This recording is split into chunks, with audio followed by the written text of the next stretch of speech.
Oh!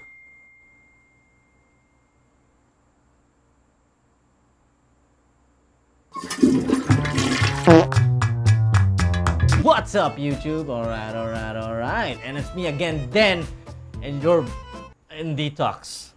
Nakakalimutan ko palagi yun. Anyway, sa pag-uusapan natin yung very special topic nowadays. Kasi inaanoy niya ako for like quite a while now. Putang inang Everwing. Alam niyo yung time ng kasagsagan pala ng Facebook na kasagsagan din ng mga games na katulad ng Farmville, Mafia Wars, ano pa ba? Pet City ata yun? Hindi ko maalala. Tapos, since Facebook game siya, pag lalaroin mo siya, kailangan mo actually mag-invite ng tao to actually get some resources para maka-advance ka or whatever, just to help you with the game kung ano man nilalaro mo. Tapos dati, lumalabas lang to sa Notif. Sa Notif, man, para kang pinupoke lang din. Pero back then, syempre, annoying din siya. Kasi like, dude, everyone's playing. Tapos may kita mo sa notifications mo, kala mo kung ano na. Tapos, lalabas lang siya dun sa right side ng profile mo or sa home. Actually, lalabas siya.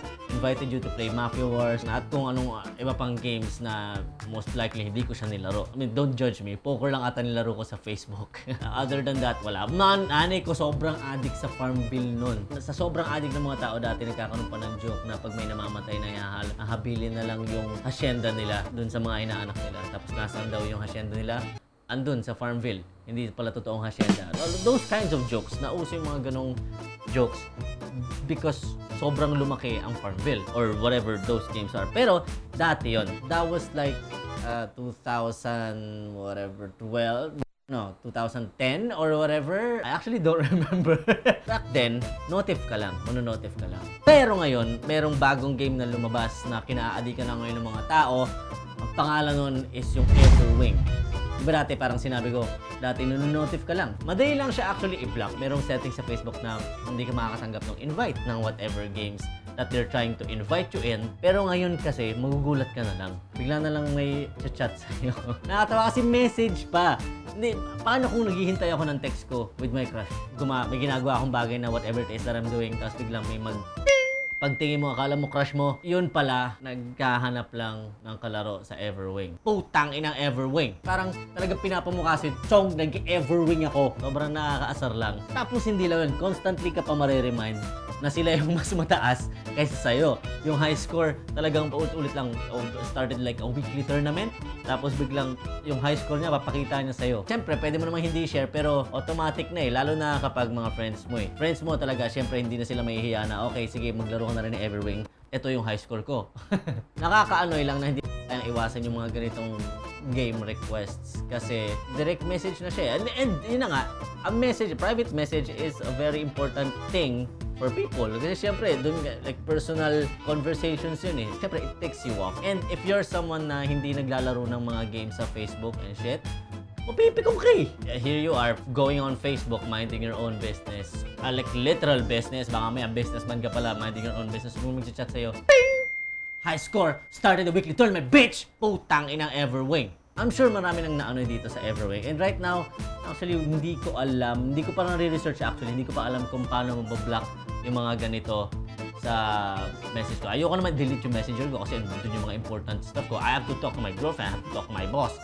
Di ba? I can't just take that out. Sobrang nakakainis. Alam mo yun, siguro like the next time na mag-invite sa akin ng Everwing, puta, like I will personally go to their house. Tapos like, dude, pwedeng pahiram ng phone. Tapos pagkuha ko, like, fuck you, Everwing! Fuck! Putang inang Everwing. Pero ang pinaka-annoying sa lahat, pinaka kinaiinisan ko about Everwing is ito. Itong kalaban na to. Puta, alam mo yung sobrang perfect na yung skill mo na nagagano ka, na ganito lang yung skill. Usually, ganito lang, i-spam nila left and right, left and right. Hindi, usually kasi ginagawa ko dahan-dahan sa left, tapos biglang bibigla yung right para makuha lahat ng points. Pero hindi, habang ini-spam mo, biglang may lalabas na at taong sobrang lakas ng armor, ang hirap patayin. Hindi lang yun, bumababa pa siya dahan-dahan, tapos hinaharangan niya yung mga pinapatay mong kalaban. Eh, paano na lang kapag nasa mataas na level ka na? Pag nasa mataas na level ka na, ang hirap na nilang patayin ng sunod-sunod. Putang inang Everwing. Tapos haharang pa yung gagong yun. Ngayon, tuloy, pag nakalipat na siya ng pwesto, tapos kaharap ko na yung kalaban na yung hilera, puta, Ang tagal ko tuloy mapatay. Puta, minsan napapatay pa ako dahil doon. Putang inang Everwing. Tapos yung mga boss raid, men. Kailangan ko pang maghanap ng katulong para matalo ko yung boss raid na yun. So, ayun, nag-invite ako ng mga taong kakilala ko na most probably baka naglalaro din ng Everwing. Tapos bakit ganun ang mahal ng mga fairies? Tapos kailangan ko pa mag-challenge ng bagong player para makuha ko yung legendary egg na gusto ko. So, ayun, nag-challenge nga ako. And annoying pa rin. Kasi 200 lang. Kasi minsan, mas magaling pa sila sa akin. Ayun ang ayoko. Puta, mas natataasan pa. Tinaasan ko na, binigyan ko sila. Boom! Started the weekly tournament ako. 1,000.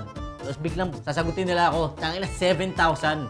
Gago, anong cheat yung ginagamit mo? Pengin nung download link sa hack. Sobrang nakakairita. Putang inang Everwing. Anyways, yun lang yung detox natin ngayon. I hope you like my opinions about Everwing. And please, if you're my friend on Facebook, huwag nyo na lang pansinin yung mga message ko na nag-i-invite sa inyo to play Everwing. Kasi kailangan ko talaga yun. Kailangan kong makuha yung legendary dragon egg.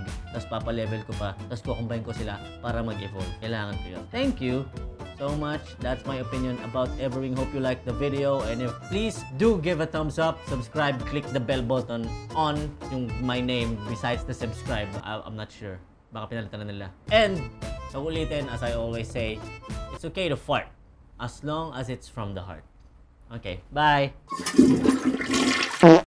Detox.